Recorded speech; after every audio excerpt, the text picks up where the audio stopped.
तो आज की क्लास बहुत ही अहम है, इसलिए क्योंकि क्लास 10th और 12th के विद्यार्थियों के लिए बहुत ही इम्पोर्टेंट साबित होगा। ये क्लास बहुत ही लाभदायक होगा। सबसे पहली बात तो ये है कि क्लास 10th में यह 10 नंबर का पूछता है निबंध लिखना, और क्लास 12 में 8 नंबर का पूछता है। तो दोनों क्लास के लिए काफ़ी इम्पोर्टेंट है, और इसको कैसे लिखें ये तो सीखना ही है हम लोगों को। साथ में यहाँ पर हम लोग 5 निबंध को सेलेक्ट किए हैं ताकि आपको जो एग्जाम में डायरेक्टली हेल्पफुल हो।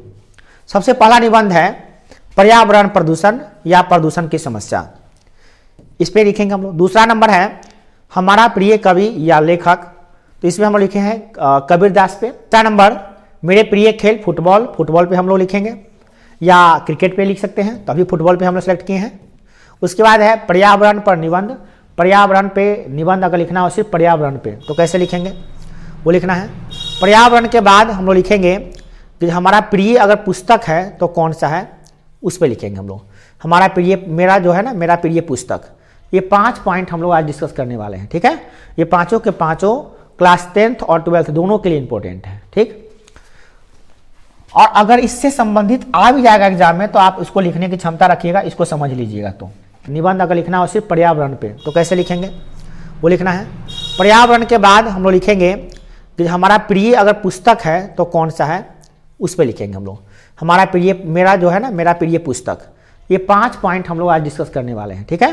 ये पांचों के पांचों क्लास 10th और 12th दोनों के लिए इंपॉर्टेंट है, ठीक। और अगर इससे संबंधित आ भी जाएगा एग्जाम में तो आप इसको लिखने की क्षमता रखिएगा, इसको समझ लीजिएगा। तो क्लास हर तरह से आपके लिए इंपॉर्टेंट है। हेडिंग यही है मेरे प्यारे विद्यार्थियों। आज की क्लास में हम लोग पढ़ेंगे क्लास 10th और 12th में जो 2024 की परीक्षा में पूछे जाने वाले निबंध है। सबसे पहले भूमिका।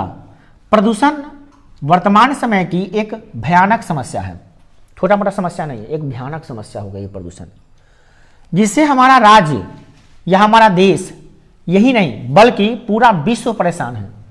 पूरे विश्व की समस्या है। तो हम कह सकते हैं प्रदूषण एक वैश्विक समस्या है। वैश्विक समस्या मतलब वैसी समस्या जो पूरे विश्व की समस्या होती है, ठीक है। प्राकृतिक संतुलन में, अब बात है कि प्रदूषण कहते किसे हैं। देखें, प्राकृतिक संतुलन में दोष पैदा होना ही प्रदूषण कहलाता है। जो भी भगवान ने बनाया है, प्राकृतिक रूप से जो बना हुआ है, जो भगवान का बनाया हुआ है, उसमें व्यवधान उत्पन्न हो जाना, उसके गुणों में कमी आ जाना, यही कहलाता है प्रदूषण। दूसरे शब्दों में कहें अर्थात पर्यावरण में जो भी चीजें हैं, चाहे वो जैविक हो या अजैविक हो, जैविक का मतलब सजीव हो या निर्जीव हो, अर्थात जिसको मानव ने बनाया हो या इंसान ने बनाया, भगवान ने बनाया हो, मतलब भगवान बनाए या इंसान बनाया हो, जो भी चीजें आपका पर्यावरण में जो भी चीज हैं, उस चीजों के क्या हो, उन चीजों के गुणों में कमी हो जाना, खासकर जल, वायु, मृदा या प्राकृतिक जो भी पहाड़ है, जंगल है, नदी है, जितने भी चीजें हैं, उन सब चीजों में गुणों में कमी आ जाना ही प्रदूषण कहलाता है। अर्थात पर्यावरण में जो भी चीजें हैं उनके गुणों में कमी हो जाना या उसके गुणों का ह्रास हो जाना ही प्रदूषण कहलाता है। आप प्रदूषण को ऐसे भी कह सकते हैं, या आपको मन है किसी दूसरे तरीका से कहने का तो आप ऐसे भी कह सकते हैं, पर्यावरण में जितने भी चीजें मौजूद हैं उनके गुणों में मिलावट हो जाना, उनके गुणों, हम सही बता रहे हैं। देखिए, प्रदूषण के प्रकार। प्रदूषण मुख्यतः 4 प्रकार के होते हैं। पहला वायु प्रदूषण, दूसरा जल प्रदूषण, तीसरा मृदा प्रदूषण, चौथा ध्वनि प्रदूषण। वायु प्रदूषण की बात करें तो वायु में जहरीला या जहरीले गैसों का मिलना और उससे मिलने से उससे उत्पन्न व्यवधान, व्यवधान का मतलब होता है दिक्कत, समस्याएं, यानी कि वायु में जहरीले गैसों का मिलने से जो व्यवधान उत्पन्न होता है, जो समस्याएं उत्पन्न होती है, उसे वायु प्रदूषण कहते हैं। आप ऐसे भी कह सकते हैं वायु में हानिकारक गैसों के मिलने से जो समस्याएं होती है, जो समस्या पैदा होती है, जो समस्या उत्पन्न होती है, उसे वायु प्रदूषण कहते हैं। जैसे carbon dioxide gas, carbon monoxide gas, sulphur dioxide gas इत्यादि जो गैस होती है, वो वायुमंडल में जो गैस होते हैं उसमें मिलता है तो उससे वायु प्रदूषण होता है, ठीक है। नेक्स्ट है जल प्रदूषण। फैक्ट्रियों से निकलने वाले जितने भी कचरे होते हैं या घरेलू उपयोग के बाद जो दूषित जल होते हैं, घरेलू में जो उपयोग करते हैं उसका जो गंदे जल निकलते हैं नालियों से, उसको हम नदियों में मिला देते हैं अब नदियों में मिलाने से क्या होता है, नदी के गुणों, जल के गुणों में, जो नदी का जो जल है उसके गुणों की गुणवत्ता में क्या आ जाती है, या गुणवत्ता में क्या आती है, कमी आ जाती है, उसका वो खराब हो जाता है, उसका गुण पहले जैसा प्योर नहीं रहता है, वो अशुद्ध हो जाता है। इसी को हम लोग क्या कहते हैं, जल प्रदूषण। अब कोई जरूरी नहीं है कि नदी में मिलने से ही वो पानी जहाँ भी जाएगा, वो गंदी नालियाँ के पानी जहाँ भी जाएंगे, जिस नदी, पोखर में मिले, तालाब में मिले, या नदी में मिले, या डायरेक्टली समुद्र में मिले, मगर मिलने से क्या हो जाएगा, प्रदूषण होगा। हम नदी इसलिए लिख दें यहाँ पे क्योंकि ज़्यादातर नदी में मिला जाता है ना, इसलिए हम नदी ही लिखें डायरेक्टली। आप यहाँ पे आप सीधे लिख सकते हैं, शुद्ध जल में अशुद्ध जल के मिलने से जो व्यवधान उत्पन्न होता है उसे जल प्रदूषण कहते हैं। आप एक लाइन में भी लिख सकते हैं इसे, चाहे आपको अपनी भाषा में और लिखना है कि जो भी शुद्ध जल होते हैं उसमें घर के कचरा, गंदे जलों को मिलने से जो समस्याएं उत्पन्न होती हैं, जो दिक्कतें होती हैं, जो व्यवधान होते हैं, उसे क्या कहते हैं, जल प्रदूषण कहते हैं। आपका लैंग्वेज थोड़ा सा अलग भी होना चाहिए, ऐसा नहीं कि जैसे हम लिखें वैसे ही आप हूबहू लिख दीजिए।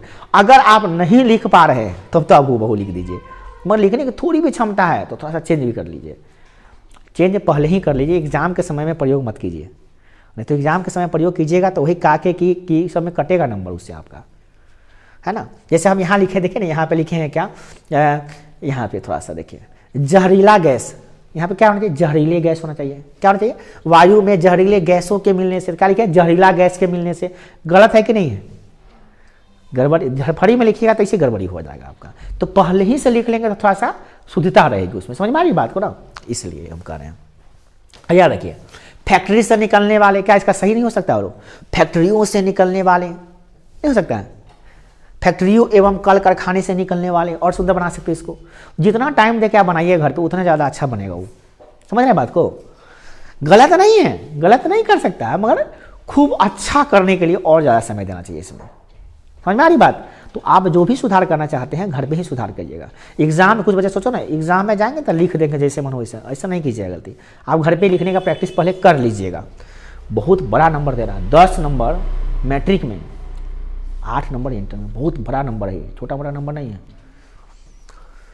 अब है मृदा प्रदूषण। मृदा प्रदूषण क्या होता है, रासायनिक उर्वरकों यानी खाद जो होता है, कीटनाशक दवाइयों या पीड़कनाशी जो दवाई होती है, जो कीड़ा मारने के लिए हम दवाई छिड़काव करते हैं फसलों पे, उनके ज़्यादा उपयोग से क्या जाता है वो, तथा जो दूषित जल होते हैं।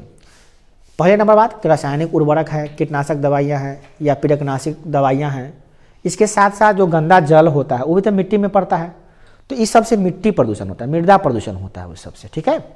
माने दूषित जल से भी मृदा प्रदूषण होता है, दूषित जल से वायु प्रदूषण भी होता है, सब एक दूसरे से जुड़ा हुआ चीज़ है।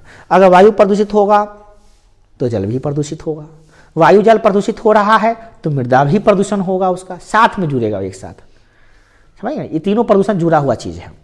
ध्वनि प्रदूषण थोड़ा सा अलग है, ये तो तीनों प्रदूषण एक साथ जुड़ा हुआ है। अगर आपको लिखना होगा, मान लिए खाली वायु जलीय प्रदूषण पर लिखना होगा निबंध, तो भी आप आराम से उस प्रदूषण को लाइनों को लिख सकते हैं, उसके बारे में और लंबा चौड़ा कर सकते हैं।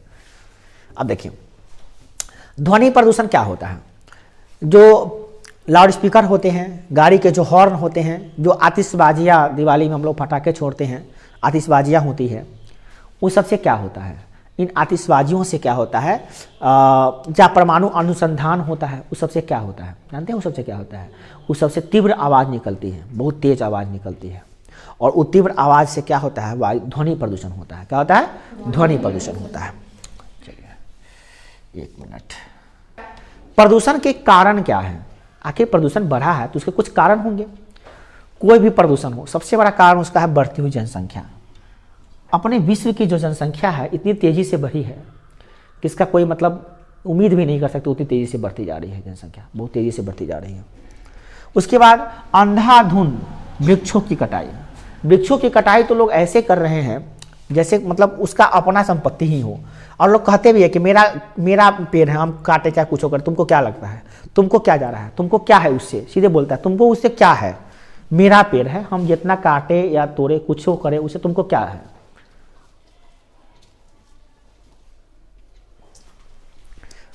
थोड़ा सा लॉक लगा दी तो बोला, थोड़ा सा लॉक नहीं लग रहा है, लॉक का तोड़ के लगा दीजिए, फिर से खाली लॉक लगा दीजिएगा, बस तोड़ के लगा दीजिए, बस हो गया, बस हो गया। देखिए तो आप समझिए यहाँ पे क्या कर रहा है कि प्रदूषण को कारण क्या है, सबसे प्रदूषण का सबसे पहला कारण क्या है कि बढ़ती हुई जनसंख्या। जनसंख्या कंट्रोल है ही नहीं। अपने देश या राज्य की बात नहीं कर रहे हैं, पूरे विश्व की बात कर रहे हैं। विश्व की जनसंख्या इतनी तीव्र गति से बढ़ रही है ना, इसका अंदाजा भी हम लोग नहीं लगा सकते, इतना तीव्र गति से बढ़ रहा है। उसमें इंडिया देखिए, इंडिया तीसरा नंबर से पहला नंबर पर पहुंच गया, चाइना को भी पीछे छोड़ने जा रहा है। बताइए, छोड़ दिया समझिए। चाइना तो कभी बताता ही नहीं कितना है, क्या चीज़ है उसका आंकड़ा। वृक्षों की कटाई तो ऐसे कर रहे हैं जैसे कि मेरा अपना संपत्ति हो, कहता है मेरा पेड़ है, ऐसे करे, काटे चाहे कुछ कर, तुमको क्या जाता है। वृक्ष तुम्हारा है, मगर उससे ऑक्सीजन निकलता है ना, सबको लाभ होता है उससे।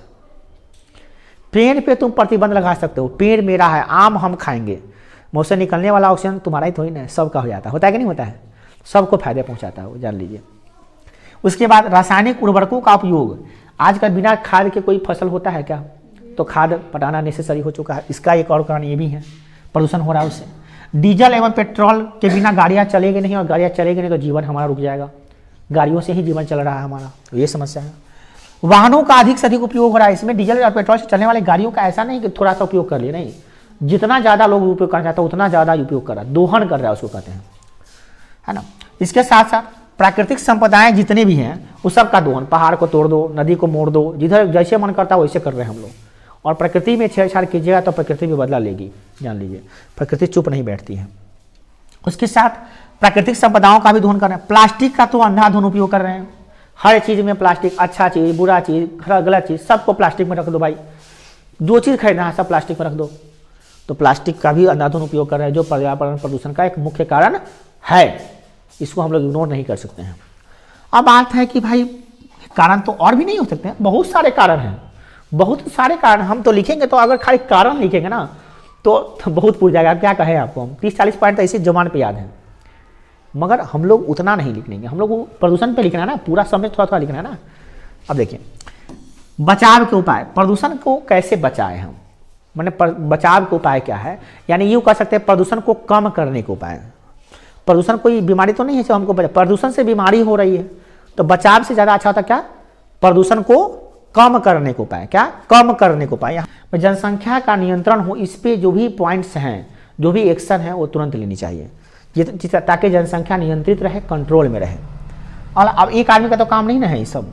अगला है, तथा कल कारखाने एवं घरेलू उपयोग के बाद जो निकले हुए अशुद्ध जल है एवं कचरा है उसका सही से निपटारण करना चाहिए। जो भी कचरे हैं जो हमारे घर से निकल रहे हैं या हमारे फैक्ट्रियों से निकल रहे हैं, वो कचरों का अगर सही ढंग से निपटारण कर दें, सही ढंग से उसका व्यवस्था कर दें, तो कहीं ना कहीं उससे प्रदूषण कम होगा, बहुत कम हो जाएगा। क्योंकि उससे निकलने वाले कचरों से भी बहुत ज़्यादा प्रदूषण हो रहा है। और खुले में शौच पे भी प्रतिबंध लगाना चाहिए, और सरकार कई बार लगा चुकी है इसको। और आम जनता को भी समझना चाहिए खुले में शौच करना एक हमारा मतलब मानवता के विरुद्ध है। इसीलिए इस पर जितना से ज़्यादा प्रतिबंध हो, जितनी सख्ती से हो उतनी सख्ती से पेश करना चाहिए। लोग टीचर को काम दे दिया था कि जो भी शौचालय करता है उसको टॉर्च बार को खोजिए और उसको भगाइए, और टीचर को काम दे दिया गया था। कुछ दूसरा सामाजिक एक अलग टीम बनाना चाहिए था, शौचालय टीम, जो शौचालय के लोग जो कर रहा खुले में शौचालय उसको टीम ज़्यादा कर निरीक्षण करते। टीचरों को दे दिया था काम, सुबह कीजिए कि हट गया। तो सोचिए टीचर को कौन कौन काम दे देता है लोग, जनगणना करने का काम, बीओ लोगों का काम, कति का काम देता है टीचर लोगों को। परेशान रहती है बेचारा टीचर लोग, पढ़ाने से ज़्यादा काम है उसको, एक्स्ट्रा काम। इसलिए तो और लोग मन से पढ़ाता ही नहीं है, लोग जानबूझ कर नहीं पढ़ाते हैं। कहते छोटा इतना ना काम दे दिया है, पैसा देता है, ऊपर से काम इतना करवाता है कि पूछिए मत। पढ़ाने से अलावा एक्स्ट्रा काम देता है उन लोगों को। अच्छा, उसके बाद क्या है कि अब देखिए ना, वो खुले में शौच पे भी प्रतिबंध लगना चाहिए। और आम लोगों की जिम्मेदारी भी तो है कि समझें, मगर क्या कीजिए, कुछ पढ़े लिखे लोग भी इसमें शामिल हैं। नेक्स्ट, उसका क्या है, डीजल एवं पेट्रोल चलित जो भी हैं वाहन हैं, उसके जगह पे अगर बैटरियों से चलने वाली गाड़ी का या सीएनजी जो गाड़ी चलती है, सीएनजी गैस से, कंप्रेस्ड नेचुरल गैस, तो अगर उसका उपयोग ज़्यादा किया जाए तो उससे होगा क्या, हो सकता क्या, होवे करेगा डेफिनेटली। क्योंकि गाड़ियों जो भी गाड़ियाँ होती है जो डीजल और पेट्रोल से चलती है, वो धुआं जो उससे निकलता है उसमें carbon monoxide, carbon dioxide, sulphur dioxide भर के होते हैं, नाइट्रोजन, और क्या होते हैं उसमें और भी गैसेज होते हैं बहुत सारे रंग बिरंग, इतने खतरनाक। हम कुछ गैसों का नाम बताएं, मीथेन गैस, वो सब गैस कुछ ऐसे खतरनाक गैस होते हैं, कुछ सबकी मात्राएं होती हैं। सबसे ज़्यादा होता है carbon monoxide, carbon dioxide, sulphur dioxide. ये गैस इतने हानिकारक होते हैं, मतलब पॉइजन है ये सब। अगर कार्बन मोनोऑक्साइड के समय में हम भर के आपको रख देंगे तो आधे घंटे के अंदर में आप स्वाहा हो जाइएगा, छटपटा के मर जाइएगा। हम उसका दांत लगे, नाक में जैसे घुसेगा पूरा फेफड़ा ब्लॉक करने लगे, पूरा एकदम हालत खराब कर देगा वो, इस पर पूरा आपके श्वसन तंत्र को बिगाड़ देगा वो। कार्बन मोनोऑक्साइड जानलेवा गैस है वो सब, जो गाड़ियों से धुआं निकलता है ना, जानलेवा है। एक बच्चा कहता सर वो गाड़ी से जो गैस निकलता है ना, उसका सूखने का मजा ही कुछ और है। कैसन गधा लेका है, कोई बोला था हमको याद नहीं आ रहा है, कैसे सूंघता हुआ गाड़ी का निकलने वाला धुआं, कहता अच्छा लगता है सर हमको। कहते और कभी कभी अच्छा लगता है सर, मिट्टी तेल अच्छा लगता है सुगंध उसका। हम कहे चलो तो कभी तो नहीं लगाता है, तो सर मिट्टी तेल लगा लेते कभी कभी, ठीक है सुगंध करते रहो। बड़ा अजीब अजीब इंसान होता है वो। गैस आपको सूंघने, वो पता है जहरीला गैस, मर जाइएगा उससे, पता नहीं कैसा होता है। अब देखिए, तो उसके जगह पे कहा बैटरी से चलने वाली गाड़ियाँ या सीएनजी से चलने वाली गाड़ियों का उपयोग ज़्यादा से ज़्यादा होना चाहिए। इस पर सरकार को प्रोत्साहन देना चाहिए, सब्सिडी देना चाहिए कि भैया आप बैटरी वाला गाड़ी खरीदेगा तो हम सब्सिडी देंगे 10,000, 5,000, 20,000 जो भी देंगे, ताकि लोग प्रलोभन में आके, लोभ में आके खरीदने लगे वो गाड़ी और सब बेचने लगे। डीजल वाला गाड़ी सब बंदे कर दें, और उस पर डीजल पे चलने वाला गाड़ी जो होता है, पेट्रोल पे चलने वाला गाड़ी, उस पर बैन लगाना चाहिए। बैन पूरी तरह से न लगा रहे थे, कम से कम कुछ प्रतिबंध लगा दीजिए, कुछ कानून ऐसा ठोक दीजिए जिससे ज़्यादा पैसा खर्च होता है कि लोग घबरा के उसको खरीदे नहीं करें। और दिल्ली मुंबई में ऐसा हो गया है, और इधर बिहार उहार में जितने भी राज्य है, लोकल एरिया जो है उसमें लागू होना बहुत जरूरी है इसका, तब जाके सुधरेगा और देश का प्रदूषण कम होगा। और पूरे इंडिया में ही नहीं, पूरे विश्व स्तर पर होनी चाहिए, एक जगह की समस्या थोड़ी ना है ये।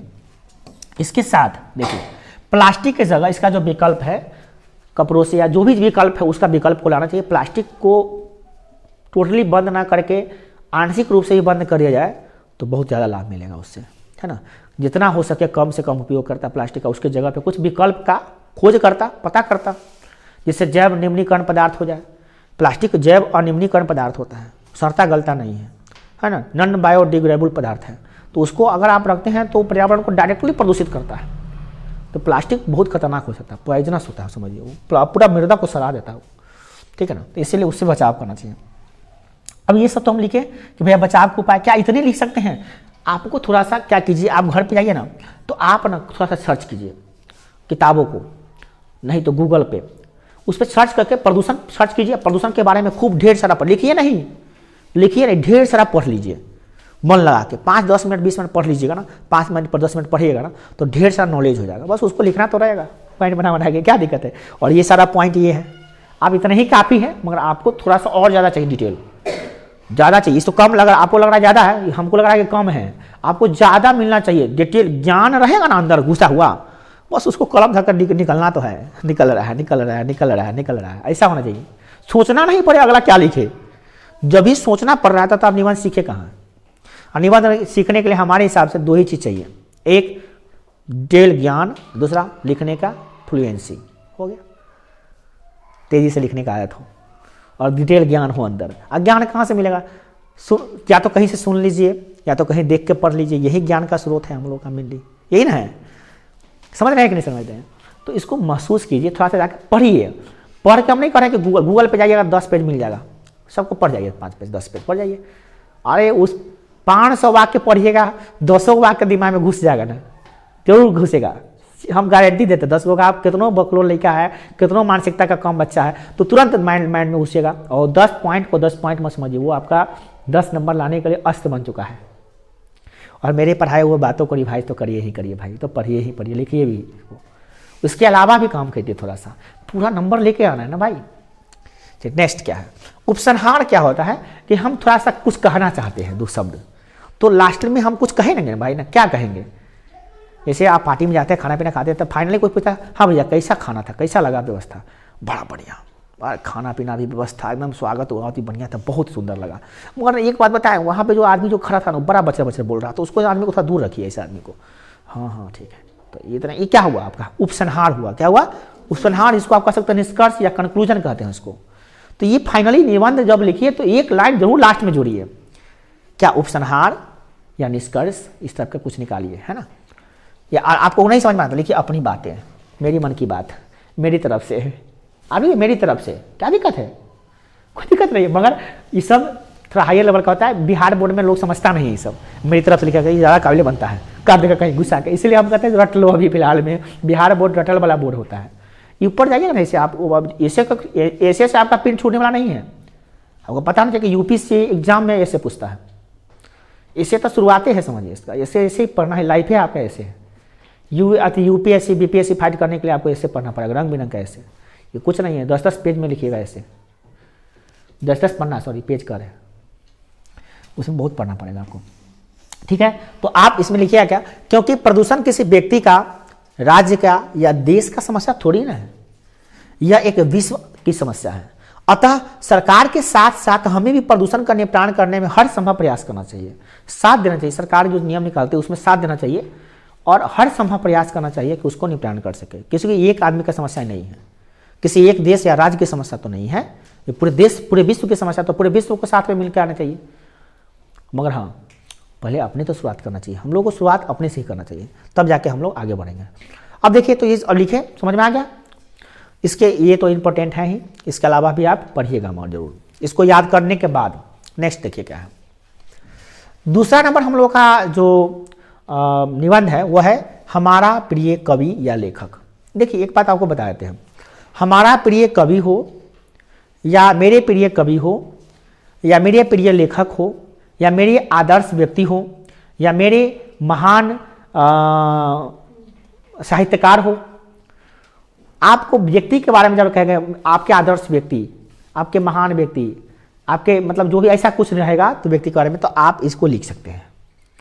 आप ये मत सोचिए हमारा महान तो जवाहरलाल नेहरू हैं, हम तो उनको आइडियल मानते हैं, या प्रधानमंत्री चाहे नरेंद्र मोदी को मानते हैं, या हम महात्मा गांधी को मानते हैं, इसमें तो कबीरदास जी के बारे में लिखा हुआ है। तो आप एक लिखे हुए उसके बारे में याद कर लिए, उसी के बारे में लिखिए, ठीक है ना। तो हम कबीर जी के बारे में लिखें, तो लेखक रहेगा या कवि रहेगा या आदर्श व्यक्ति रहेगा, आप लिखिएगा निबंध, ठीक है ना। आप कहें सर कबीरदास के बारे में तो पढ़ाए हैं, मगर कबीरदास के बारे में जो पढ़ाए हैं हमको याद नहीं हो रहा है, हमको तुलसीदास के बारे में याद है, कोई बात नहीं है, ठीक है, तो गुड, बहुत बढ़िया बात है ये। सर हमको तुलसीदास के बारे में याद नहीं है, रामधारी सिंह दिनकर के बारे में याद है, राष्ट्र कवि रामधारी सिंह दिनकर जो है उनके बारे में याद है, कोई बात नहीं, बहुत बढ़िया बात है। किसी एक व्यक्ति के बारे में विशेष नॉलेज आपको होनी चाहिए, ठीक है। हम अपना प्रिय लिखे हैं, कोई जरूरी नहीं है कि आप भी यही लिखें, मगर आपको नहीं समझ में आ रहा तो यही लिखें, समझ रहा है बात को। देखिए क्या करा, अब है इसका जो है ना भूमिका क्या है, कबीरदास जी की भूमिका क्या है। तो भूमिका में पहला पॉइंट बना है भूमिका, दूसरा पॉइंट बना है इनका क्या, कबीरदास जी के जी संत रामानंद, सॉरी इसमें इनका परिचय है, सॉरी परिचय छूट गया लिखना, इनमें परिचय है दूसरा नंबर पॉइंट। तीसरा नंबर क्या है, सामाजिक धार्मिक क्रांतिकारी एवं भक्तिकालीन जीवन को कौन कौन से सामाजिक काम किए, धार्मिक काम किए, क्रांतिकारी कार्य किए, उसके बारे में कुछ लिखे। पहले मैंने पहला नंबर पॉइंट क्या है, आप लिखें भूमिका, वहाँ पे आप क्या लिख सकते हैं, परिचय लिख सकते हैं, और यहाँ पे परिचय नहीं भूमिका ही लिखिएगा, क्या लिखिएगा भूमिका। दूसरा नंबर पॉइंट में क्या लिखेंगे हम लोग, परिचय, क्या लिखेंगे परिचय। तीसरा नंबर पॉइंट में धार्मिक सामाजिक धार्मिक क्रांतिकारी जीवन, ठीक है। अब इसमें से दुइयों को याद है, कौन, धार्मिक जीवन, सामाजिक जीवन या क्रांतिकारी जीवन या भक्तिकालीन जीवन, सब याद है, सब लिख दीजिए जीवन, है ना। आई में से एक को पॉइंट लिख दीजिएगा भक्तिकालीन जीवन, ठीक है, इतनी ठीक है, ओके। उसके बाद हम ज़्यादा लिख देंगे धार्मिक सामाजिक धार्मिक क्रांतिकारी भक्तिकालीन जीवन, है ना। क्यों ज़्यादा लिखे, क्योंकि बच्चा को कोई भी तो याद रहेगा ना, इनमें से वही लिख देगा, सब याद है सब लिख दीजिएगा, कोई दिक्कत नहीं है। उसके बाद क्या पॉइंट लिखे कि भाई इनका जीवन हो गया, उसके बाद उपसंहार लिखे कि हम उनके बारे में दो शब्द बताए, बस खत्म।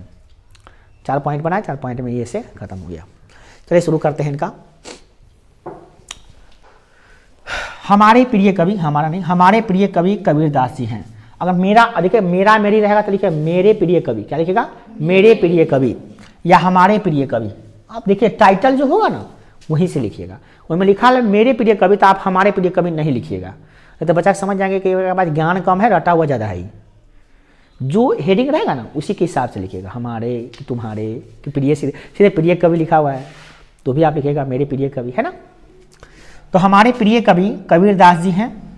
कबीरदास जी निर्गुण भक्ति धारा के एक महान कवि थे।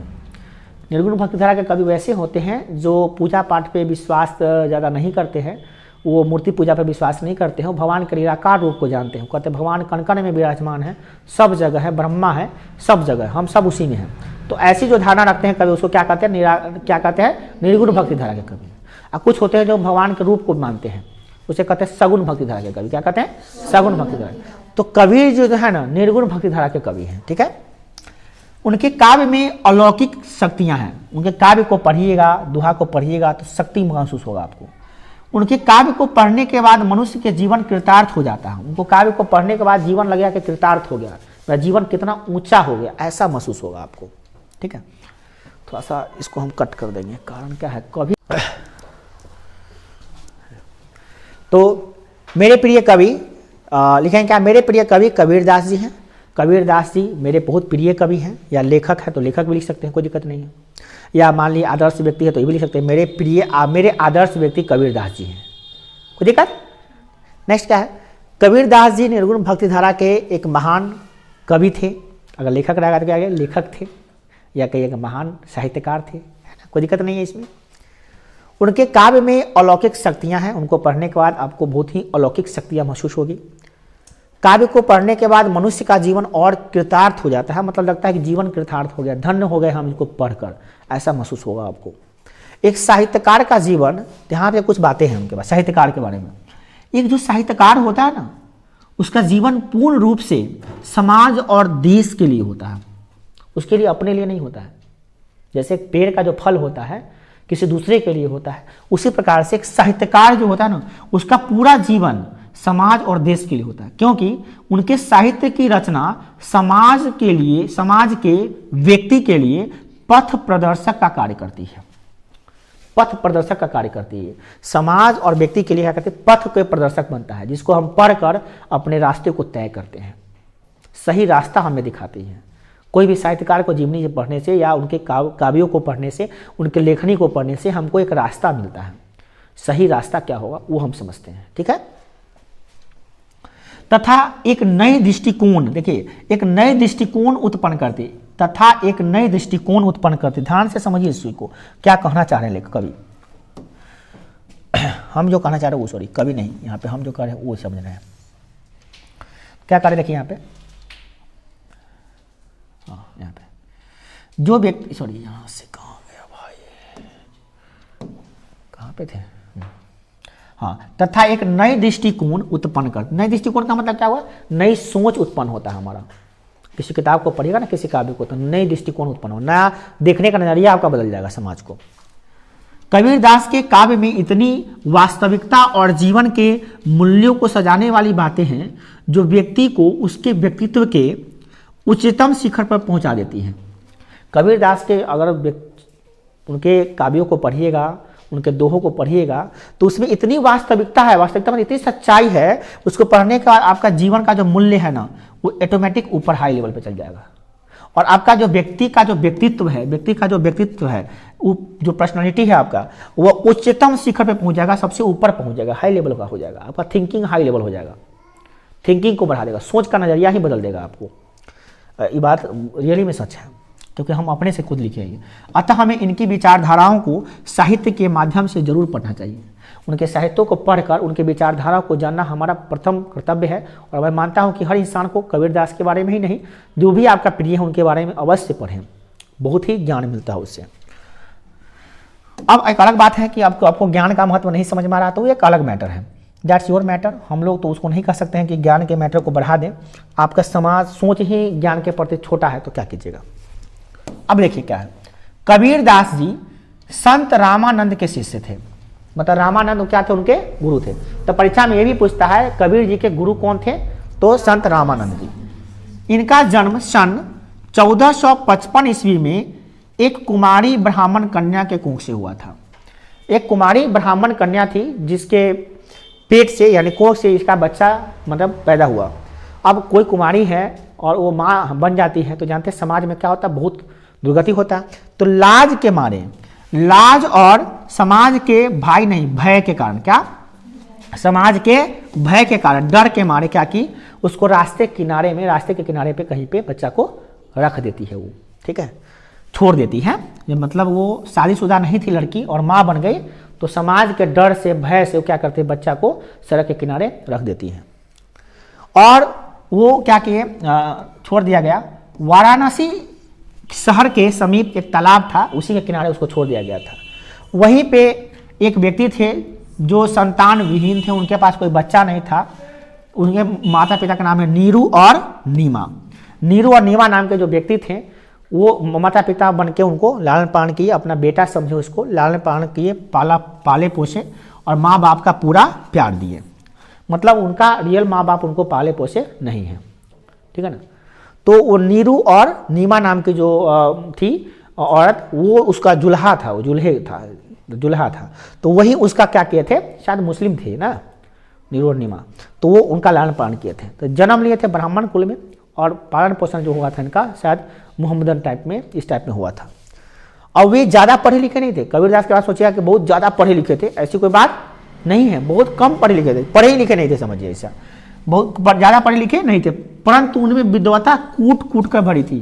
उनमें जो विद्वता है, बुद्धि है, इतना ज़्यादा था हाई लेवल का कि सोचे कबीरदास खुद पढ़े लिखे नहीं है और उनका लिखा हुआ किताब लोग पीएचडी में पढ़ता है, एमए करता तब पढ़ता है, रिसर्च करता है, थीसिस करता है उस पर कि कबीरदास क्या थे। जब आप एमए कीजिएगा, पीएचडी कीजिएगा, हिंदी में पीएचडी कीजिएगा, माने मैट्रिक, इंटर, बीए, एमए और पीएचडी कीजिएगा ना, तो पीएचडी में जाके ये सब पढ़िएगा, पीएचडी में, सर पीएचडी एमए किया उस समय पढ़िएगा, आपका मेन टॉपिक होगा। सोचिए 14वीं 15वीं 16वीं कक्षा में आप पढ़िएगा इस चीज़ को। कबीरदास का किताब जो खुद नहीं पढ़े लिखे थे, तो बहुत बड़ी बात है कि नहीं है, रिसर्च करने वाली सोचने की बात है। तो अब देखिए नेक्स्ट क्या है, अब है सामाजिक क्रांतिकारी धार्मिक जीवन के बारे में थोड़ा लिखना है। क्या है देखिए, कबीर दास जी निर्गुण भक्ति धारा के कवि, एक महान कवि थे, समझ चुके हैं। वे समाज में फैली ऊंच नीच, छुआछूत होता है, सॉरी छुआछूत, जात पात, बाह्य आडंबर जैसी बुराइयों को जड़ से उखाड़ फेंकने का प्रयास किया। वो समाज में जो फैला हुआ छुआछूत की भावना है, ऊंच नीच की भावना है, जात पात की भावना है, उसको नहीं मानते थे। उनका मानना था कि ये सब दिखावा है, ऐसा नहीं करना चाहिए, हम सब ईश्वर के संतान हैं, हम सब एक हैं। इसीलिए ऊंचा नीचा की भावना न रखिए, छुआछूत की भावना न रखिए, जात पात को छोड़ दीजिए, बाह्य आडंबर जो दिखावा करते हैं उस दिखावा को छोड़ दीजिए, ठीक है, उसको जड़ से। और उसके जगह पे क्या लाइए, उन्होंने क्या किया, लोगों में प्रेम, समर्पण, भाईचारा, त्याग और बलिदान जैसी भावना को लोगों के बीच फैलाने का काम किया। कि सब छोड़िए, ये सब नफरत फैलाती है, भाई भाई को अलग करती हैं, इसको छोड़ दीजिए, इसको अपनाइए, प्रेम को, समर्पण को, भाईचारा को, त्याग को, बलिदान को, इस भावना को आप लेकर चलिए, तब आपका जीवन अच्छा होगा।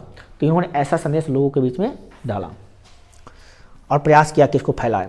और उन्होंने कुछ दोहा लिखा जो हमको याद आया है, और दोहा को हम 10th में भी लिखे, तब बहुत जगह लिखते रहते हैं, बताते रहते हैं। कुछ दोहा उनका काफ़ी इंपॉर्टेंट है, ऐसे बहुत दोहा है उनका। कभी आप यूट्यूब पर सर्च मारिएगा कबीर जी के दोहे, अनगिनत दोहे आ जाएंगे। कबीर अमृतबाणी लोग सुनते थे, बड़ा हुआ तो क्या हुआ, जैसे पेड़, बहुत सारा पढ़िएगा, सुनिएगा, सुन सुन के 1-1 लाख का बात है उनका। एक दोहा समझिए 1 करोड़ों से भी ज़्यादा महंगा है, क्या कहें आपको, बहुत कीमत है उसका, मगर लोग समझे तब ना, समझने के लिए ज्ञान भी तो होना चाहिए ना, सब नहीं समझ पाता। तो कुछ हम लिखे हैं, इसमें से कोई याद हो जाएगा तो आप लिख दिया तो ज़्यादा अच्छा लगेगा। न कहते हैं निबंध में 4 चांद लग जाएगा आपको, है ना। क्या है, पाहन पूजे हरी मिले, मैं तो पूजू पहाड़, ताते से चाकी भली, जो पीस खाए संसार। मतलब लोग पहाड़ को पूछते हैं, हिंदू के बारे में क्या कहें, पहाड़ को पूछते हैं, कहते हैं कि पहाड़ नहीं, पाहन मतलब क्या, मूर्ति को पूछते हैं, कहते हैं में हरी है, भगवान है। मैं तो पहाड़ को पूछता हूँ, क्यों, क्योंकि उसी पहाड़ के पत्थर से चक्की बनता है और चक्की से आटा पीसता है, उसी को लोग खा के जीवित रहते हैं। तो मैं तो उस पहाड़ी की पूजा करता हूँ, मैं ईश्वर को क्या रूप देखूँ, राम कृष्ण तो मेरे लिए नहीं, वो किसी भगवान को मतलब रूप में नहीं मानते, वो कहते थे निराकार ब्रह्मा है, मूर्ति पूजा पर विश्वास नहीं करते थे वो। तो कहते थे मूर्ति, पहाड़ को काट के मूर्ति बनाने से अच्छा तो चक्की बनाना ठीक है। इनका मान्यता एक अलग था, अपनी सोच थी इनकी, मेरी मान्यता नहीं है, है ना।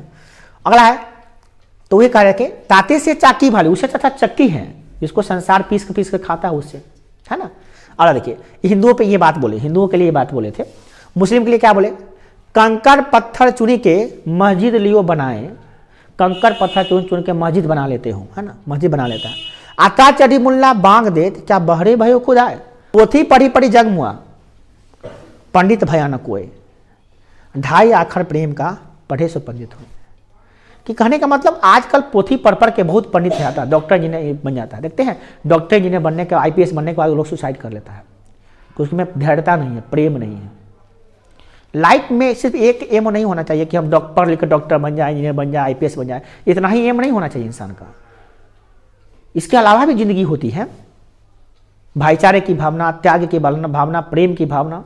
2.5 आखर प्रेम का पढ़े से पंडित हुए, प्रेम का जो पाठ पढ़ लिया वही उसमें पंडित है, वही महान आदमी है। और प्रेम क्या होता है, प्रेम किसी जीव से लगाव रखना ही प्रेम होता है। माता पिता से प्रेम रखना, अपने बच्चों से प्रेम रखना, अपने विद्यार्थियों से प्रेम रखना, अपनी बहन से प्रेम करना, अपनी जो प्रेमिका उससे प्रेम करना, अपनी वाइफ से प्रेम करना, अपने बच्चों से, समाज से, देश से प्रेम करना, ये सब प्रेम ही ना होता है। तो प्रेम की परिभाषा पढ़ लिया, वही पंडित है। बाकी सब तो पोथी पढ़ के पंडित थोड़ी ना बनता है। नेक्स्ट उपसंहार, इन्होंने क्या कहा, यदि व्यक्ति कबीर, उपसंहार में हम अपनी बात लिखे, क्या लिखे, यदि कोई व्यक्ति कबीर जो द्वारा बताए गए मार्गों पर चलेंगे तो हमारा समाज और देश आदर्श जीवन के मूल्यों को अपनाकर जन्म मरण के बंधन से मुक्त हो जाएगा। वो कोई पाप नहीं लगेगा उसको, और जिससे उसको ईश्वर के सानिध्य प्राप्त होगा और ईश्वर के समीप में हो जाएगा। कोई भी आदमी अगर उनके बताए गए रास्तों में चलेगा तो चारों तरफ खुशहाली ही खुशहाली होगी, चारों तरफ खुशहाली होगी। कबीर जी हमारे देश के अमूल रत्न थे। देखिए फुटबॉल एक लोकप्रिय खेल है। पहले इसमें कई सारे पॉइंट नहीं बनाए हैं, चलिए पॉइंट हम बना सकते हैं। देखिए पॉइंट कैसे बनाएंगे, सबसे पहला पॉइंट यही बनाएंगे, इसके भूमिका क्या बनाएंगे, भूमिका या परिचय। परिचय लिख लेते हैं, क्या लिखते हैं, परिचय। पहला पॉइंट क्या बनाएंगे, परिचय। क्या है परिचय, देखिए ध्यान से। फुटबॉल एक लोकप्रिय खेल है, यह काफी रोमांचक और चुनौतीपूर्ण खेल है। ऐसे खेल सब चुनौतीपूर्ण ही होता है, मगर इसमें ज्यादा रिस्क होता है। फुटबॉल एक आउटडोर गेम्स है, खेल है, मतलब ये बाहर खेला जाता है, घर के अंदर नहीं। खेल दो प्रकार के होते हैं, इंडोर्स आउटडोर्स। जो घर में खेलते हैं इंडोर्स होते हैं, जो बाहर खेलते हैं आउटडोर खेल्स होते हैं। जो दो टीमों के बीच में खेला जाता है। आप यार सर हम लोग तो 2 ओवर खेल लेते हैं वो अलग बात है, क्रिकेट में 2 ओवर से खेल लेते हैं हम लोग, कभी कभी तो अकेले भी खेल लेते हैं, है ना। तो फुटबॉल जो है ना 2 टीमों के बीच में खेला जाता है। 2 टीम के खिलाड़ियों की संख्या उसमें 11-11 होती है। जो टीम है, एक टीम में कितना खिलाड़ी होता है, 11-11 होती है। फुटबॉल की शुरुआत रूस में हुई थी। फुटबॉल की शुरुआत कहाँ हुई थी, रूस में हुई थी। और फुटबॉल जो है ना रूस का राष्ट्रीय खेल है। वहाँ का राष्ट्रीय खेल क्या है, फुटबॉल है। हमारा राष्ट्रीय खेल हॉकी है, पता नहीं कैसे खेलते हैं पता नहीं कौन बनाया, क्रिकेट बनाया जाता कितना चाहता है, यहाँ सबसे ज़्यादा लोग क्रिकेट देखता है। आप हमारा राष्ट्रीय खेल क्या है, हॉकी। आप मान नहीं कर रहे हैं, मगर मज़ा भी नहीं आता कहने में, हमको तो बिल्कुल नहीं अच्छा लगता है वो, नामे सुन के करीब अजीब लगता है। देखिए अलग क्या, फुटबॉल की शुरुआत रूस में हुई थी, आप समझ गए। देखिए अब यहां से आप लिखिएगा कैसे खेला जाता है, क्या लिखिएगा, कैसे खेलते हैं, कैसे या खेलने की विधि या खेलने का तरीका, कुछ लिख दीजिए, कैसे खेला जाता है। दूसरा पॉइंट क्या लिखिएगा, कैसे खेला जाता है। तो क्या लिखिएगा, फुटबॉल 90 मिनट का खेला जाने वाला खेल है। 90 मिनट का यह खेल होता है। अन्य खेलों की तरह इस खेल में भी खिलाड़ी के लिए यूनिफॉर्म की व्यवस्था होती है। अलग अलग टीम के लिए अलग अलग उसका एक तरह का यूनिफॉर्म होता है, एक टीम का एक तरह का यूनिफॉर्म होता है। यहां से इसमें 2 कप्तान तथा 2 निर्णायक होते हैं। 2 कप्तान होता है, 2 इसका अंपायर भी होता है, निर्णायक होते हैं। देश विदेश में फुटबॉल की प्रतियोगिताएं होती हैं, हमेशा होती रहती हैं। इस खेल में अधिकतम गोल बनाने के वाले टीम ही विजेता होती है। जो ज्यादा गोल बनाती है वो क्या होती है, विजेता होती है, ठीक है ना। और जो कम गोल बनाती है वो हार जाती है, वो हारने वाली टीम होती है, हार गई टीम, है ना। तो ये बात इसको बताएंगे कि कौन टीम कैसे होता है। 90 मिनट का खेल होता है, 2 प्लेयर खेलता है, दोनों के लिए अलग अलग यूनिफॉर्म होता है ना। और दोनों ये अपना किया, जिसमें जो ज़्यादा गोल बनाया वो विजेता होता है, जो कम गोल बनाया वो हार जाता है। इतना लिखने में क्या दिक्कत है, उसका क्या लिखेंगे।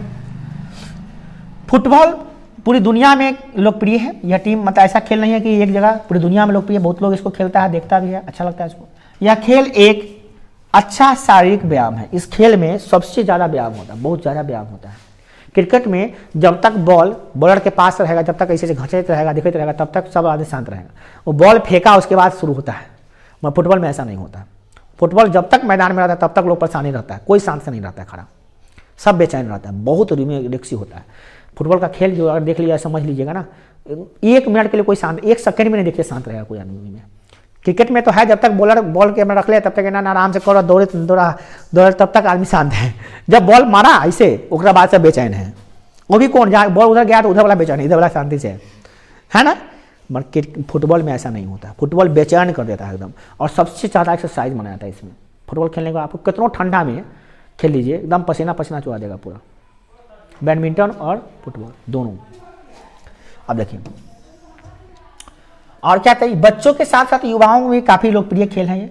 यह खेल, इस खेल में एकाग्रता रखना पड़ेगा, कौशल और स्मरण शक्ति में सुधार देता है। ये खेल हम डायरेक्ट नीचे आ गए, सॉरी हाँ, इस खेल से क्या होता है, इस खेल में, यह खेल जो है ना, लास्ट में हम लिखेंगे उपसंहार, और क्या लिखेंगे इसमें लास्ट पॉइंट, कि फुटबॉल जो है ना पूरी दुनिया के लिए लोकप्रिय खेल है।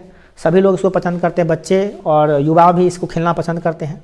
इसमें शारीरिक व्यायाम होता है इससे, और इसमें क्या होता है, इस खेल से क्या होता है, एकाग्रता आती है, कौशल्य मान हमारे अंदर कौशल आती है, और स्मरण शक्ति में सुधार होती है। इससे क्या होती है, स्मरण शक्ति में सुधार होती है इस खेल से। ठीक है, तो इसको लिख देंगे। इस प्रकार से हम लोग फुटबॉल के बारे में लिखें, आप क्रिकेट के बारे में भी लिख लीजिएगा। तो ये देख लीजिएगा कि क्रिकेट किस किस खेलों का, किस किस जगह का राष्ट्रीय खेल है, इसकी उत्पत्ति कैसे हुई थी, थोड़ा सा लिखना पड़ेगा। भैया इसका उत्पत्ति इंग्लैंड से हुआ था कि ऑस्ट्रेलिया से हुआ था, कहाँ से हुआ था क्रिकेट की शुरुआत? ऑस्ट्रेलिया ना है, इंग्लैंड से, इंग्लैंड सही करा, ऑस्ट्रेलिया से नहीं। क्रिकेट की जो उत्पत्ति हुई थी वह इंग्लैंड से हुई थी। इंग्लैंड का सबसे पहला खेल था वो। बाद में सबसे ज़्यादा वर्ल्ड कप ऑस्ट्रेलिया जीता है, ये बात तो है। पहला वर्ल्ड कप ऑस्ट्रेलिया जीता है, और सबसे ज़्यादा वर्ल्ड कप भी ऑस्ट्रेलिया जीता है। इंग्लैंड जो इसका जो बहुत बड़ा मतलब है, इंग्लैंड शायद एक ही बार वर्ल्ड कप जीता है अभी तक। वो जन्मदाता क्रिकेट का जन्मदाता इंग्लैंड ही है, उसका एक ही बार जीता है बेचारा वो। उसके बारे में थोड़ा हिस्ट्री पढ़, क्रिकेट के बारे में लिखना चाहते हैं, क्रिकेट का हिस्ट्री आप जाके गूगल पे सर्च कर क्रिकेट का इतिहास लिखे टॉपिक सर्च कीजिएगा, पूरा पढ़ लीजिएगा गूगल पे बढ़िया ढंग से। किताब में कम है, गूगल पे पूरा धोकर तो धरा दीजिए, पूरा एकदम रगड़ दीजिए उसको, और उसके बाद लिखिए उखिए कुछ नहीं, जो एक दो पॉइंट है मेन लिख लीजिए, बाकी सब छोड़ दीजिए बस। उसके बाद देखिए ना, आपका एक बार दो पढ़ लिया ना, माइंड में कहीं ना कहीं कोना में जाके सेट हो जाएगा वो। मगर हाँ, एक के बाद ध्यान, एक गलती मत कीजिएगा कि पढ़ने के बाद डायरेक्ट एग्जाम में लिखेंगे, ये गलती मत कीजिएगा। उसको एक बार एक बार मन में पढ़ के उतारने की कोशिश कीजिएगा आप, ठीक है। तो आपको जो प्रिय खेल है उसके बारे में आप याद कीजिएगा। आई होप आप याद कर ही लीजिएगा आज, है ना। ये सारे VVI हैं। नेक्स्ट क्या है आपका, अगला है आपका कि पर्यावरण पर निबंध अगर लिखना है तो कैसे लिखेंगे, पर्यावरण क्या होता है उसके पर निबंध लिखना है। देखिए कहा प्रस्तावना, प्रस्तावना मतलब इसका भूमिका लिख सकते हैं, परिचय लिख सकते हैं, प्रस्तावना भी लिख सकते हैं, उससे कोई दिक्कत नहीं है। हमारे आसपास पाए जाने वाले सभी पदार्थ या जीव जंतु, चाहे नदी हो, तालाब हो, खेत हो, पेड़ पौधा हो, हवा हो इत्यादि जितने भी है, उस सबका एक समूह बनता है ना, वो समूह क्या कहलाता है, पर्यावरण कहलाता है। ठीक है, या हम ऐसे बोल सकते हैं हमारे आसपास मौजूद जैविक और अजैविक पदार्थों का समूह क्या कहलाता है, पर्यावरण कहलाता है। ठीक है, पर्यावरण मुख्य रूप से दो प्रकार का होता है। पहला प्राकृतिक पर्यावरण जिसको भगवान ने बनाया है, और दूसरा मानव निर्मित पर्यावरण जिसको इंसानों ने बनाया। जैसे यहाँ पे जो बनाया गया पर्यावरण है ये किसने बनाया है, इंसानों ने बनाया है। लाइट, ये घर, ये सब कुछ जितना भी चीज़ें हैं वो किसने बनाया है, इंसानों ने बनाया है। तो इसलिए हम कहते हैं मानव निर्मित पर्यावरण है। क्या है, मानव निर्मित पर्यावरण है ये। ठीक है, ये लाइट प्राकृतिक नहीं है, मानव निर्मित है ना। अगर हम दिन के उजाले में कहीं बैठते हैं, पहाड़ के नज़दीक, नदी के नज़दीक, तालाब के नज़दीक, खेतों में बैठते हैं, तो वो क्या होता है, प्राकृतिक पर्यावरण है। जहाँ पे ज़्यादा प्राकृतिक वस्तुएं होती हैं वो प्राकृतिक पर्यावरण कहलाता है, जहाँ पे ज़्यादा मानव निर्मित वस्तुएं होती है वो मानव निर्मित पर्यावरण कहलाता है। राइट, अब है बात क्या कि पर्यावरण का महत्व क्या है। पर्यावरण हमारे जीवन में बहुत महत्व है। पर्यावरण का हमारे जीवन में क्या है, बहुत ज़्यादा महत्व है। पर्यावरण के द्वारा ही पृथ्वी पर जीवन संभव हो पाया है। पर्यावरण है तभी ना जीवन है। यदि आज हम जीवित हैं तो उसमें बहुत बड़ा हाथ किसका है, पर्यावरण का है। पर्यावरण के कारण ही हमारी अन्न, हमको क्या मिलता है, हमें अन्न मिलता है, पानी मिलता है, हवा मिलता है, इत्यादि मिलता है। ये मूलभूत आवश्यकताएं हैं। अन्न, पानी, हवा, घर, ये सब कहाँ से मिलता है, पर्यावरण से ही मिलता है। जो हमारे मूलभूत आवश्यकताएं जो है वो कहाँ से पूर्ति होती है, उसकी पर्यावरण से। तो पर्यावरण के बिना हम जीवित नहीं रह सकते। एक अच्छा और स्वस्थ पर्यावरण हमें बेहतर जीवन जीने में मदद करता है। अगर अच्छा पर्यावरण है, स्वस्थ पर्यावरण है, स्वच्छ पर्यावरण है, तो हमारा जीवन भी अच्छा होता है। ठीक है ना। और गंदे पर्यावरण में रहिएगा तो आपका जीवन भी गंदा ही बन जाएगा। ठीक ना। पर्यावरण का मानव पे क्या प्रभाव पड़ता है, क्या पर्यावरण हमको प्रभावित करता है, तो बिल्कुल प्रभावित करता है। मनुष्य प्रकृति द्वारा बनाए गए सबसे बुद्धिमान प्राणी माना जाता है। इस दुनिया में भगवान ने जितनी भी चीज़ें बनाई हैं उसमें सबसे बुद्धिमान क्या है, मनुष्य है। और उसने क्या किया है, उसने माने मनुष्य ने एक विज्ञान से प्रौद्योगिकी विकास किया है। उसी मनुष्य ने क्या किया है, विज्ञान की सहायता से प्रौद्योगिकी का विकास किया, टेक्नोलॉजी को लाया है। जैसे ये बोर्ड है, टेक्नोलॉजी आया है, लाइट है, पंखा है, ये सब क्या टेक्नोलॉजी है। किसने लाया है, मनुष्य ने लाया। मनुष्य को किसने लाया, प्रकृति ने लाया। तो प्रकृति ने सबसे अच्छा चीज़ बनाया मनुष्य। मनुष्य ने कितनी रंग बिरंगी चीज़ों को बना दिया। उसको तो इतना ज़्यादा घमंड हो चुका है, वो कहता है प्रकृति को भी हम बना देंगे। अब बना भी दिया कई जगह, कहीं ने सूरज बना लिया, आर्टिफिशियल वर्षा करा देता है, आंधी बहा लेता है। तो कम थोड़ी ना कर रहा है, मगर जान लीजिए प्रकृति प्रकृति है बुआ, टकराने की कोशिश मत कीजिएगा। किसी को रत्ती भर कण मिल जाने से वो पूरा पृथ्वी का मालिक नहीं बन जाता है। ठीक है ना। मगर कुछ लोगों को ज़्यादा घमंड होता है कि हमारा इतना बीघा ज़मीन है तो हम पृथ्वी के मालिक बन चुके हैं, ठीक है ना। देखिए उसके बाद क्या हुआ, दूसरी तरफ प्रौद्योगिकी टेक्नोलॉजी बढ़ा लिया, शहरीकरण, खूब शहर बनाते जा रहा है, औद्योगिकरण, औद्योगिक उद्योग लगाते जा रहा है। ये सब क्या हुआ, उद्योगों से निकलने वाली जो धुआं होती है, दूषित पदार्थ जो होते हैं, वो प्रदूषण को जन्म देता है, दे रहा है कि नहीं दे रहा है। इस कारण से जल प्रदूषण हो रहा है, वायु प्रदूषण हो रहा है, ये सब मृदा प्रदूषण हो रहा है, ध्वनि प्रदूषण हो रहा है, सब लिख देंगे हम लोग। क्या है, जंगल की लगातार कटाई के कारण से मिट्टी प्रदूषित हो रहा है, मिट्टी की कटाई हो रही है, मिट्टी प्रदूषित हो रहा है, कटाई भी हो रही है। इस तरह प्रदूषण किसी न किसी गांव या शहर की समस्या नहीं, सॉरी किसी गांव या शहर की समस्या नहीं बन गई है, बल्कि एक विश्व की समस्या बन चुकी है प्रदूषण। अतः पर्यावरण को बचाने के लिए प्रदूषण को कम करना पड़ेगा। देखिए दोनों जुड़ा हुआ चीज़ है, थोड़ा थोड़ा प्रदूषण और पर्यावरण वाला क्या है, जुड़ा हुआ चीज़ है, इसलिए लग रहा है आपको। अब है पर्यावरण का संरक्षण का उपाय कि पर्यावरण को बचाए कैसे। संरक्षण का मतलब क्या होता है, बचाना। तब पर्यावरण को कैसे बचाना है उसके बारे में लिखे हैं। तो हमारे जीवन का सबसे प्यारा और सहारा जो है ना, वो क्या है, प्यारा सहारा क्या है, पर्यावरण। पर्यावरण के बिना हमारा जीवन है ही नहीं है, समझ लीजिए, नहीं है, किसी का नहीं है, अमीर हो गरीब हो या कोई भी हो, सबके लिए पर्यावरण बहुत जरूरी है। इसे बचाने के लिए हमें ज़्यादा से ज़्यादा पेड़ लगाने होंगे। उद्योगों से जो निकलने वाले दूषित पदार्थ है उसका सही से निस्तारण करना होगा। मतलब क्या, उसका निस्तारण करना होगा। पर्यावरण की साफ सफाई पर ध्यान रखना होगा, है ना, ध्यान देना पड़ेगा। और प्राकृतिक संसाधनों का विवेकपूर्ण उपयोग करना होगा। ध्यान से जितना उपयोग करना है उतने करिए, ज़्यादा उपयोग इसका ना करें। प्लास्टिक का प्रयोग बिल्कुल बंद करना होगा या उसका विकल्प ढूंढना पड़ेगा। पर्यावरण दिवस पर लोग क्या करते हैं, तरह तरह की कस्में खाते हैं और तरह तरह की बातें बनाते हैं, मगर पर्यावरण दिवस पर लोग जागरूक होते हैं, देखते फिर सुस्त हो जाते हैं। मगर हम लोग का काम क्या है, पर्यावरण दिवस पर लोगों को और ज़्यादा जागरूक करें। सरकार भी जागरूक कर रही है, हमको भी जागरूक करना है, हमको भी जागरूक होना है, तब जाके ये ज़्यादातर कारगर होगा। उपसंहार मतलब क्या लिखेंगे उसके बारे में थोड़ा सा बताएंगे, अपने शब्द क्या लिखेंगे उपसंहार में। पर्यावरण हमारे लिए अनमोल है, उसने हमें बहुत कुछ दिया है, पर्यावरण के कारण ही हम जीवित रह सकते हैं। पर्यावरण हमारा जीवन है, इसीलिए पर्यावरण के प्रदूषण को मुक्त करने के लिए हमारी जिम्मेदारी है, जिसे हमें अगली भली भांति निभानी चाहिए ताकि हम पर्यावरण को अच्छा रख सकें। राइट, समझ में आ रही बातें। इसके बाद है प्रिय पुस्तक के बारे में कि आप एक पुस्तक के बारे में कुछ लिखिए। लास्ट हम लोग का 5वां नंबर निबंध है और आई होप कि 5 निबंधों में से एक कनेक्ट आ जाएगा आपका।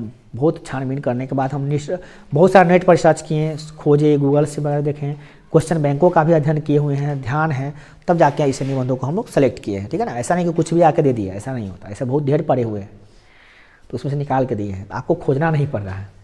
ये 5 ज़्यादातर हैं, इस पर आप जितना कोशिश कीजिए पढ़ने का, ठीक है। मेरे प्रिय पुस्तक के बारे में देखिए क्या है। हमारे जीवन में ज्ञान की कमी को पूरा करने के लिए पुस्तकें होती हैं। पुस्तकें क्यों होती हैं, हमारे अंदर जो ज्ञान है उसको पूरा करे और ज़्यादा बढ़ाए। पुस्तकें हमें सारी जानकारी देती है और सभी लोगों की कोई ना कोई प्रिय पुस्तक जरूर होती है। कोई ना कोई तो पुस्तक होगा जिसको ज़्यादा पढ़ना पसंद करते हैं, जो उसे बहुत ज़्यादा पसंद होती है उसे वो प्रिय पुस्तक होता है। राइट, क्या लिखा है। अब मेरी प्रिय पुस्तक क्या होती है, देखिए मेरी प्रिय पुस्तक रामचरितमानस है। रामचरितमानस आपका जो है वो लिखेंगे, मेरा भी एक्चुअली यही है, और इसके साथ साथ गीता है ना, 2 चीज़ मेरा है। यह गोस्वामी तुलसीदास जी की अमर रचना है। गोस्वामी तुलसीदास जी क्या लिखे हैं, रामचरितमानस की रचना किए हुए, काफ़ी ज़्यादा संस्कृत में इसकी रचना हुई है, काफ़ी ज़्यादा ज्ञानवर्धक पुस्तक है। अभी तक इसका हम सही ढंग से अध्ययन नहीं किए हैं, यह जानकारी तो हमको नहीं है, मगर जहाँ तक सुने हैं इसके बारे में बहुत अच्छा सुने हैं। भविष्य में यह ऐसी कामना है कि हम इसको अच्छा से पढ़ें। रामचरितमानस बहुत ही ज़्यादा पवित्र माना जाता है, इसे ज़्यादातर हिंदू धर्म के लोग जो है ना वो पढ़ा करते हैं, ठीक है ना। ये हिंदू धर्म का एक धर्मशास्त्र है, तो ये आप वो धर्म ग्रंथ है, तो ज़्यादातर हिंदू लोग पढ़ते हैं। ऐसे कोई लोग भी पढ़ सकते हैं, राम सिर्फ हिंदू के नहीं होते, पूरे देश या पूरे विश्व का होता है वो। तो उसको रामचरितमानस में राम की बातें बताई गई हैं, तो आप उसको कोई भी इंसान पढ़ सकता है, क्योंकि राम वह आदर्श है जो भाई से भाई प्रेम करना सिखाया है। आजकल हमारी दुनिया में क्या पढ़ते हैं, बाबर का इतिहास पढ़ते हैं, औरंगजेब का इतिहास पढ़ते हैं, कौन चकोर सब का इतिहास पढ़ते हैं जिन्होंने अपने भाई को मारकर, अपने बाप को मारकर गद्दी पर हासिल किया है। उन चकोरों के बारे में पढ़ के हम लोग क्या सीखेंगे। उन चकोरों के बारे में पढ़ के आप चकोरे न बनिएगा, अपने माँ बाप का गला काटिएगा और गद्दी पर बैठिएगा, जमीन हर तरफ लिएगा, ये ना हो रहा है। सरकार कितना का साजिश क्या समझते हैं, सरकार की साजिश है कि बाबर के बारे में पढ़ाता है, राम के बारे में क्या नहीं पढ़ा रहे। अरे बाबर के जितने औलाद हुए हैं, कुछ औलाद ठीक थे ना, बाकी सब तो निकम्मे थे। कौन नहीं जानता इसको, दुनिया जानती है, इतिहास में भी लिखा हुआ ये बात। औरंगजेब, शाहजहां, जहांगीर क्या था? पागल सिरफिरा इंसान था वो। एक दो अकबर तक का ठीक था, हुमायूं तक का ठीक था, बाबर तक का ठीक था, बाकी जितने भी उसके वंशज हुए हैं सब अय्याश से निकल गए, सब अय्याश निकल गए। और उसके बारे में हम लोग को पढ़ाया जाता है, सिलसिलेवार ढंग से पढ़ाया गया। मौर्य साम्राज्य, मुगल साम्राज्य, राम साम्राज्य का नहीं पढ़ाते हैं, क्योंकि राम साम्राज्य पढ़ लेगा तो लोगों को ज्ञाने बढ़ जाएगा सब लोगों को। तो हमारे पीछे पीछे झंडा लेकर कौन घूमेगा? सरकार की साजिश है, रोटी में डालवे नहीं किया है। कहा जाता है कि इतिहास में जो चीज मतलब लिखा जाता है उसको ना दोहराने के लिए इतिहास सब्जेक्ट हुआ है। क्या होगा? इतिहास सब्जेक्ट इसलिए पढ़ा जाता है कि इतिहास में हुआ चीज को ना दोहराया जाए। बिल्कुल, तो उसलिए पढ़ा जाता है। तो महाभारत पढ़ा देना चाहिए था, महाभारत नहीं हुआ दोबारा। नहीं ठीक है, बिल्कुल सही है, बिल्कुल सही बात है कि इतिहास में ठीक, मगर कहीं सुने हैं, कहीं बहुत तरह के लोग होते हैं, बहुत तरह की बातें करते हैं। अगर ये बात सत्य है तो महाभारत पढ़ा दे, महाभारत नहीं होगा। अभी घर घर में तो महाभारत हो रहा है ना। हमारे हिंदू धर्म में तो सब लक्षण ग्रंथ है। महाकाल सीखना है तो महाभारत सीख लीजिए, शांतिपूर्ण सीखना है तो राम जी का पढ़ लीजिए, रामचरितमानस, सब कुछ है। उपदेश पढ़ना है तो गीता पढ़ लीजिए, सब कुछ का व्यवधान है। मगर हिंदू धर्म को दबाने का काम किया गया है सब जगह पे। हिंदू धर्म समाप्त हो जाए, सनातन धर्म खत्म हो जाए, इसका पूरा प्रयास किया गया है। ये कांग्रेस की सरकार वैसे ही थी, अगर बनेगी तो फिर वही काम करेगी, मगर अब होगा नहीं। देखिए, तो रामचरितमानस क्या है? रामचरितमानस में गोस्वामी तुलसीदास जी लिखे हुए हैं, और क्या पढ़े देखिए, ये यहाँ पे पढ़िए, सॉरी यहाँ से है, यहीं से है। इस किताब को पढ़ने के बाद एक अलग ही ज्ञान प्राप्त होता है, जो आपके जीवन में, जीवन को जीने से बहुत ही आसानी पैदा कर देता है, जीवन को जीने में आसानी पैदा कर देता है। जान लीजिए, इस किताब को पढ़ने से आपको बहुत सारी जानकारी के साथ साथ आपकी कई सारी समस्याओं का समाधान मिल जाएगा।